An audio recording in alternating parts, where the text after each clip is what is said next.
నీ పేరేంటన్నా? శైలజ? శైలజ. కాదు, నీకు ముందు నుంచి పాప పుట్టినప్పుడు కూడా బాబు కావాలి అనే కోరిక ఉందా? ముందు నుంచి ఉందా? అలా అయింది. నువ్వు చాలా సెన్సిటివ్గా ఉన్నావు. అసలు సరగసి అనేటటువంటి అతి పెద్ద ప్రక్రియకి అసలు నువ్వు మెంటల్గా ఎలా ప్రిపేర్ నాకు అర్థం కావట్లేదు. ఎందుకంటే నీలా సెన్సిటివ్గా ఉండేటటువంటి ఆడపిల్లలకి అంటే మామూలుగా తల్లికి ఎలాగ గర్భం వచ్చినప్పుడు బాండింగ్ బిడ్డతో ఏర్పడుతుంది, కానీ నీలాంటి సెన్సిటివ్గా ఉన్నటువంటి ఆడపిల్ల అసలు విపరీతంగా ఉంటుంది బాండ్. అందుగురించి ఈ సరగసి అన్నిటిలో కూడా ఎవరైతే ఆ గర్భం అద్దె గర్భం ఇస్తారో వాళ్ళని కూడా మేము అసెస్ చేస్తాం, సైకలాజికల్గా అసెస్ చేస్తాం. వీళ్ళు నిజంగా అన్న మాట ప్రకారం పెట్టిన సంతకం ప్రకారం బిడ్డను వదులుకునేటటువంటి కెపాసిటీ వీళ్ళకి ఉందా, లేదంటే డబ్బులు ఇచ్చి వీళ్ళని ఎత్తి మీద టోపీ వేసుకుంటారనే భయంతో మిమ్మల్ని అసెస్ చేస్తాం. నువ్వు అసలు నోట్లోంచి మాటే రావట్లేదు, నువ్వు విపరీతమైన భయపడుతున్నావు, సెన్సిటివ్, ప్లస్ మగబిడ్డ కావాలి అని కోరిక. నువ్వు ఎలాగమ్మా సంతకం పెట్టేశావు? అంటే ఇద్దరు అనుకునే పెట్టుకున్నాం. నువ్వు అదేనయ్యా, మీరు అనుకుంటావు, డబ్బుల కోసం ఇద్దరు అనుకుని పెట్టారు. మీకు నువ్వు ముందే ఇవ్వాల్సింది తెలుసా? అద్దె గర్భం. మగపిల్లడు పుడతాడని మీకు ముందే తెలుసా? చెప్పారా మీకు? 3-4 monthsకే చెప్పారా? చెప్పలేదు. పుట్టిన తర్వాత ఆడపిల్ల అయితే ఇచ్చేసేవాళ్ళ మీరు? మగపిల్లడు కాబట్టి ఇవ్వని అంటున్నారు. ఇచ్చేసేవాడు ఆడపిల్ల అయితే? మీరు చెప్పింది మంచి correct. Point madam. అంతే. ఇప్పుడు మగపిల్లడు కాబట్టి వీళ్ళు ఏదో డ్రామాలు ఆడుతున్నారు. ఇక్కడ హ్యూమానిటీ ఏముంది, మాతృత్వం ఏముంది, అసలు ఓ మోరల్ వాల్యూస్ ఏమున్నాయి? ఏమీ కనిపించట్లా మీ దగ్గర. ఇక్కడ ఏ రకంగా న్యాయం జరుగుద్దని వచ్చారండి? మీరు చేసిందంతా కూడా తప్పు మీ వైపే కనిపిస్తోంది కదా. బాబుని ఇప్పుడు వాళ్ళు కూడా పిల్లల గురించి ఇబ్బంది పడే కదా మీ వరకు వచ్చారు. ఇప్పుడు మరి వాళ్ళని ఎలా హర్ట్ చేస్తారు? వీళ్ళు ఒక్కళ్ళేనా? ఇప్పుడు మొత్తం దీనికి టీం ఉంటుంది, మొత్తం అందరు లోపలికి వెళ్ళాలి. బేబీ ఏజ్ ఎంత అమ్మా? బేబీ ఏజ్ ఎంత ఇప్పుడు? ఎన్ని మంత్స్ అయింది డెలివరీ అయ్యి? 6 months అయింది. 6 months. 6 months నుంచి మీరు బాబుని వాళ్ళకి ఇవ్వలేదు. రూల్ ప్రకారం డెలివరీ అయిన తర్వాత అసలు మీకు చూపించరు. ఇమీడియట్ గా బాబుని వాళ్ళకి హ్యాండ్ ఓవర్ చేస్తారు. ఆ 3 days 5 days 1 month ఏదో మిల్క్ కోసం ఇది చేస్తారే తప్ప. మీరు అయినా ఇప్పుడు 6 months నుంచి అవతల వాళ్ళని ఇబ్బంది పెడుతున్నారు. వాళ్ళేం లీగల్ యాక్షన్ తీసుకోలేదా మీ మీద? ఇంకా బతులు ఆడుతున్నారా మిమ్మల్ని? కదమ్మా, బిడ్డ నువ్వు ఇవ్వకపోతే ఎలా? పాలిచ్చే బిడ్డే అర్థం అవుతుంది, కానీ అగ్రిమెంట్ ప్రకారం బిడ్డను అక్కడ ఇవ్వకపోతే ఎలా? నీ మనసులో ఏంటుందో చెప్పు. బాబుని తీసుకొచ్చావా? ఆ పేరెంట్స్ వస్తే పిలుస్తాం, వాళ్ళకి ఇచ్చేస్తావా బాబుని? ఎందుకు ఇవ్వు? నువ్వు అవన్నీ అనుకునే కదమ్మా రాసావు. నీ ఇష్టమేనా? ఆ పిల్లల్ని అన్న బాగా తిన్నావు 9 months, మంచిగా అన్ని డబ్బులు అప్పులు తీర్చుకున్నారు. ఇప్పుడు నీలాంటి తల్లిదండ్రులే కదా అవతల కూడా ఉన్నది. చెప్పు, ఎందుకు ఇవ్వో చెప్పమ్మా. నీ ఫీలింగ్ ఏంటో చెప్పు. బాబా ఇలా సైలెంట్ గా ఉండి నా మాటే నెగ్గాలి అనుకునే వాళ్ళంటే నాకు నిజంగా కోపం వస్తుంది. సైలెంట్ గా ఉండి ఇది కావాలని చెప్పేసి ఇక్కడ వరకు ఎలా వచ్చావమ్మా? అన్ని కరెక్ట్ గా ఉండి తప్పంతా మీ వైపే ఉంది. ఏం మాట్లాడకుండా ఉంటే ఎలాగా? పోనీ ఇచ్చేద్దాం, బాబుని ఇచ్చేద్దాం, వెళ్ళిపోండి ఇక్కడ నుంచి, అయిపోయింది. ఎందుకు వచ్చారు ఇక్కడికి? ఎందుకు వచ్చారు? మీరేం చెప్పకపోతే ఎలా తెలుస్తుంది? దినేష్ తను ఏమంటుంది? నిజంగా నీకు కావాలా, తనకు కావాలా, ఇద్దరికి కావాలి? సరే, ఇప్పుడు ఇంట్లో పరిస్థితి ఏంటి? అమ్మ ఇక్కడ ఏం చెప్పలేకపోతుంది. ఇంట్లో బిడ్డ మనకు చెందిన బిడ్డ కాదని నువ్వు అంటే ఆవిడ ఎలా రియాక్ట్ అవుతుంది? ఏంటి ఇంట్లో పరిస్థితి ఏంటి? బాబుని ఇచ్చేస్తే తను చచ్చిపోతాను అంటుంది. మరి ఉన్న కూతురు ఏమవ్వాలా? మీరు సొంతంగా కొన్న కూతురు ఒకటి ఉంది కదా, ఆ పాపని ఏం చేద్దామని?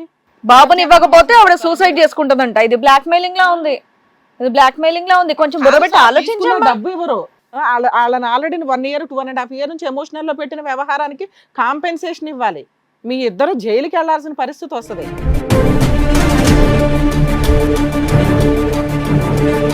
ఇద్దరు పిల్లల్ని పోషించే కెపాసిటీ లేదు మీకు. ఎగ్ కానీ స్పర్మ్ కానీ మీకు సంబంధించినవి కాదు. అవునా?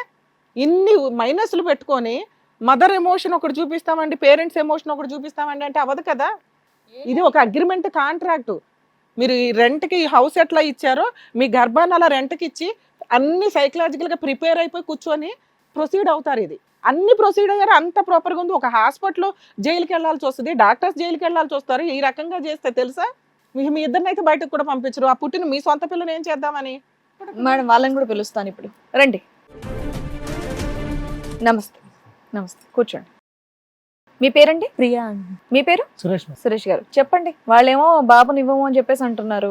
అసలు స్టార్టింగ్ ఎలా అయ్యిందమ్మా? మీరు ఎందుకు వాళ్ళని ఎలా అప్రోచ్ అయ్యారు? మీ మధ్యన ఉన్న మీడియేషన్ ఎవరు చేశారు? డాక్టర్ని ఎందుకు మధ్యలో పెట్టలేదు? అంటే సార్ మాకు మ్యారేజ్ అయ్యి 6 years అవుతుంది సార్. 6 years నుండి అంటే ప్రాబ్లం నాలోనే ఉంది, పిల్లలు పుట్టపోవడం. 3 years బాగా తిరిగినాం అన్ని హాస్పిటల్ చుట్టూ. IVF, IUI అన్నీ అయిపోయినాయి సార్. చుట్టూ తిరిగినాం, నాలోనే ప్రాబ్లం ఉందని చెప్పారు. మీ హస్బెండ్ ఏం చేస్తారమ్మా? సాఫ్ట్వేర్ కంపెనీలో జాబ్. ఓకే. మీకు అసలు ఈ ఆలోచన ఎలా వచ్చింది సరోగసీకి వెళ్ళాలని? ఎవరు మీకు అక్కడ కొలిక్ వాళ్ళు చెప్పారంట మేడం, ఇట్లా మా వైఫ్ ఇట్లా పిల్లలు లేరని బాధపడుతూ ఉంది అని చెప్పి వాళ్ళ ఫ్రెండ్స్ తో ఇట్లా మాట్లాడుతుంటే ఇట్లా నాకు తెలిసిన వాళ్ళు ఎవరో ఇట్లా అన్నారు, నేను ఒకసారి అడిగి చెప్తానని చెప్పేసి అట్లా. ఫైనాన్షియల్ గా అవసరం ఉంది, వాళ్ళు రెడీగా ఉన్నారా అని అన్నారు. సార్ మీరు అడాప్షన్ కి ఎందుకు వెళ్ళలేదు? అంటే మేడం మాకు ఓన్ గా మాకు పుట్టిన బిడ్డ కావాలని చెప్పేసి మేము ఇలా అనుకున్నాం మేడం. ఇప్పుడు అమ్మ స్పర్మ్ అతంది, అండం అంటే ఎగ్ మీది, సో స్పర్మ్ ప్రాబ్లం లేదు, అండం ప్రాబ్లం లేదు, అంటే మీ గర్భసంచిలో ప్రాబ్లం ఉంది. గర్భసంచిలోనే ప్రాబ్లం ఉంది. మీ ఫ్యామిలీ మెంబర్స్ అంతా ఒప్పుకున్నారా? మీ పేరెంట్స్ అందరు పేరెంట్స్ అందరినీ మాట్లాడున్నాం మేడం. అందరిని వాళ్ళని కూర్చోబెట్టి మేము అందరం మా ఫ్యామిలీ అంతా కూర్చొని మాట్లాడుకున్నాం. పేరెంట్స్ బోత్ సైడ్స్ కూడా రెడీగా వీళ్ళిద్దరే వీళ్ళిద్దరు డబ్బుకు అవసరం కాబట్టి ఏదో డ్రామాలు వేసుకుని మీ దగ్గరకు వచ్చి మా ఫ్యామిలీ వాళ్ళు అందరితో కూర్చొని మాట్లాడుకున్నాం. సారీ అమ్మా, మిమ్మల్ని ఇంటరప్ట్ చేస్తున్నాను. మిమ్మల్ని వాళ్ళు ఎవరు ఇంట్రడ్యూస్ చేశారమ్మా? వీళ్ళు ఎలా పరిచయం అయ్యారు మీకు? అంటే మా హస్బెండ్ త్రోనే, నాకైతే ఏం తెలియదు. అసలు మామూలుగా బయటికి రావు, ఎవరో ఒక వ్యక్తి ద్వారా నడుస్తుంది. ఉన్నారు. అయితే అతను ఏమన్నాడంటే కొంచెం డబ్బు ఇస్తే ఎవరైనా ఒప్పుకుంటారు అని చెప్పి జస్ట్ అంటే ఆ టైంలో వీళ్ళు వచ్చారు. వాళ్ళకి డబ్బు అవసరం, మాకు బేబీ అవసరం అని చెప్పి మేము కొంచెం ముందరికి వెళ్ళాం. అసలు వీళ్ళని నమ్మారా మీరు? మాకే అరగంటలో అర్థమైపోతుంది వీళ్ళ డ్రామాలు. అవసరానికి డబ్బు కోసం వాళ్ళు యాక్సెప్ట్ చేశారు.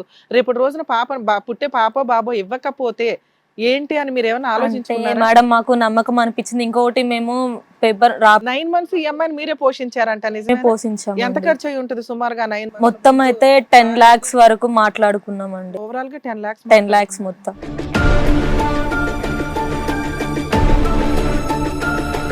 ఇప్పుడు ఎంత ఇచ్చారమ్మా? ఇప్పటికి ఎంత ఇచ్చారు? అయితే ఎవరైతే చెప్పారో వాళ్ళకైతే 10 lakhs ఇచ్చాము.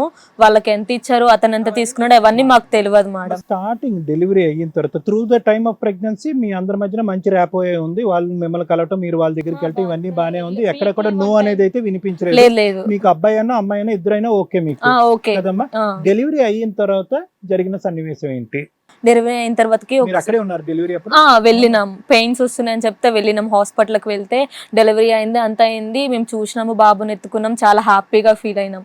తను ఇంకా అంటే మత్తు అంతా ఉంది కదా, తను మొత్తం కోలుకున్న తర్వాతకి బాబుని చూసి నార్మల్ డెలివరీ అయింది. బర్త్ సర్టిఫికెట్ లో మీ ఇద్దరు పేర్లే ఉన్నాయా? మాయే ఉన్నాయి మేడం. ఓకే, ఎందుకంటే డాక్టర్స్ సజెషన్ తో అగ్రిమెంట్ తో నడిచింది కాబట్టి మీ పేర్లే నడిచి. సో ఎన్ని రోజులకి ఇస్తామన్నారు యాక్చువల్ గా బాబుని? అంటే 1 week లో ఇస్తారా, లేకపోతే ఇంకో 1 month ఈవెన్ మీ దగ్గరే పెట్టుకొని మిల్క్ అంతా ఇప్పించిన తర్వాత పంపిద్దాం అనుకున్నారా? ఫస్ట్ ఆవిడ ఎక్స్ప్రెషన్ ఏంటో చెప్పమ్మా. నువ్వు అడిగావా బిడ్డని ఎప్పుడు ఇస్తావని? అడిగావా? అడిగాను. ఇప్పుడు చెప్పండి ఏమంది ఆవిడ? ఫస్ట్ అంటే మేము మాట్లాడుకునేటప్పుడు 10 daysకే ఇచ్చేయమని చెప్పినాం మేడం మేము. తర్వాతకి ఆ బిడ్డ గురించి ఆలోచించి తల్లిపాలు ఉండాలని చెప్పేసి ఒక 1 month మా దగ్గరే ఉండి మేమే చూసుకుంటాము, మా దగ్గరనే ఉండండి, ఇస్తాము అని చెప్పినాం మేడం. సరే అని వాళ్ళు అన్నిట్లకి ఒప్పుకొని అగ్రిమెంట్ మీద సైన్ చేశారు. అంతే, 9 months పోషించారు కాబట్టి ఇంకో 1-2 months అనేది బెటర్ ఆప్షన్ అనుకున్నారు. హెల్దీ 1 month ఖర్చు మొత్తం మేమే చూసుకుంటాం. 1 month కూడా డెలివరీ మా దగ్గరనే పెట్టుకున్నాం మేడం. అంత పర్ఫెక్ట్ అయినాక రివర్స్ అయిందా? ఒక్కసారి తల్లి ఫీడింగ్ మొదలు పెట్టింది అంటే